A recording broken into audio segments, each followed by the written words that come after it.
أهلا ومرحبا. اليوم معانا موضوع صراحة يفتح باب واسع للتخيلات والتحليلات بناء على أفكار طرحتها قناة جولتك سبورت. أهلا بك، وموضوع فعلا يستحق النقاش. السيناريو هو: تخيل لو ليونيل ميسي بدل ما يروح إنتر ميامي اختار يجي الدوري السعودي. وياه، هذا كان ممكن يغير أشياء كثيرة جدا. بالضبط. فاليوم رح نحاول ندخل في أبعاد هذا الاحتمال، يعني كيف كان ممكن يأثر على اللعبة، على الإعلام، وحتى اقتصادياً مثل ما تطرح المصادر. نبدأ؟ أكيد. أول شيء يخطر في بال مباشرة هو عودة المنافسة الأسطورية، ميسي وكريستيانو رونالدو. صحيح.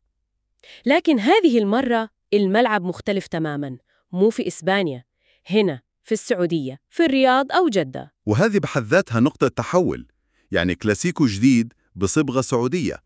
المصدر يتكلم عن ملاعب ممتلئة، تذاكر تنباع في دقائق، أجواء خلينا نقول تاريخية للمنطقة. ما في كلام، هذا كان حيخلق زخم غير طبيعي، والتأثير ما كان حيكون محلي فقط أبداً. كيف يعني؟ يعني الحديث عن وجود اسمين بهذا الحجم، ميسي ورونالدو، بدوري واحد خارج أوروبا، هذا كان حيسبب ضجة إعلامية عالمية ضخمة جداً. تقصدين حقوق بث وقنوات عالمية وكذا؟ بالضبط، المصدر يشير لقنوات أوروبية وأمريكية كبرى كانت حتدخل بقوة تتنافس على حقوق البث، والقيمة يعني كانت حترتفع بشكل جنوني.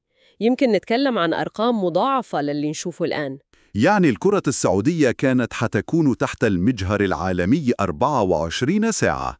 تماماً، كل تحليل، كل مباراة، كل حركة كانت حتكون خبر عالمي. وهذا ينقلنا للجانب الاقتصادي مباشرة، مش بس حقوق بث. أكيد لا، المصدر يتوقع تدفق استثمارات ضخمة، صفقات رعاية، إعلانات، شراكات تجارية. الأرقام كانت حتكون بالمليارات، ومليارات الريالات غالباً، والعلامات التجارية العالمية كلها كانت حتبغى تكون جزء من هذا الحدث، تربط اسمها بميسي ورونالدو في السعودية. الموضوع أكبر من مجرد إعلانات على التيشيرت أو في الملعب، كان حيمتد للسياحة، للضيافة، لقطاعات كثيرة. بس في نقطة مهمة كمان، وهي التأثير الفني داخل الملعب نفسه. ميسي مش بس اسم كبير للتسويق. صحيح جدا، وهذا الشيء يركز عليه المصدر.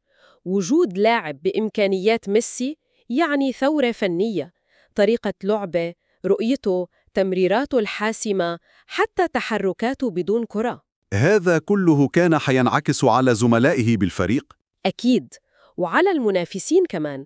مستوى التحدي نفسه كان حيرتفع، الكل كان حيضطر يرفع مستواه لمواجهة لاعب مثل ميسي. واللاعبين المحليين خاصة الشباب، فرصة ذهبية لهم. ما في كلام، يتعلموا منه بشكل مباشر يومياً في التمارين، في المباريات.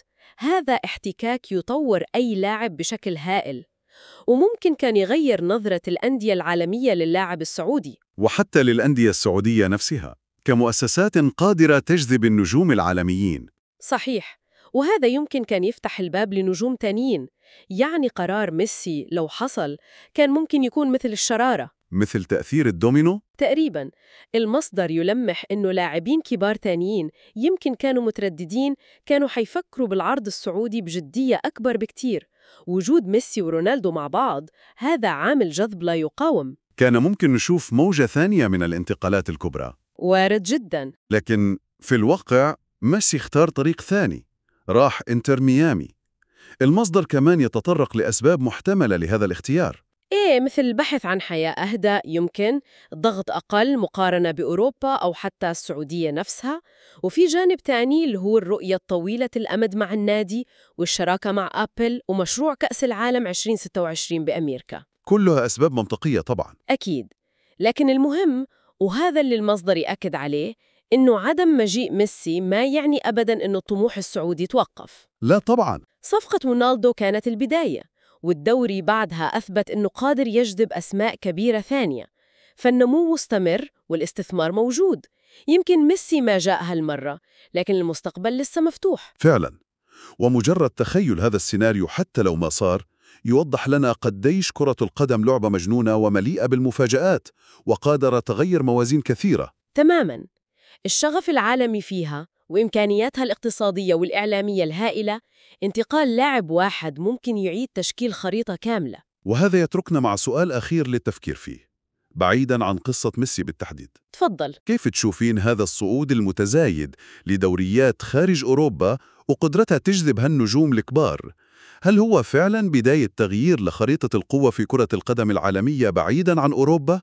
وكيف ممكن هذا يغير تجربة المشجعين والإعلام على المدى البعيد؟ سؤال مهم جداً ويستحق تأمل طويل. هل فعلاً مركز الثقل الكروي بدأ يتحرك؟ هذا اللي الأيام القادمة رح تكشفه.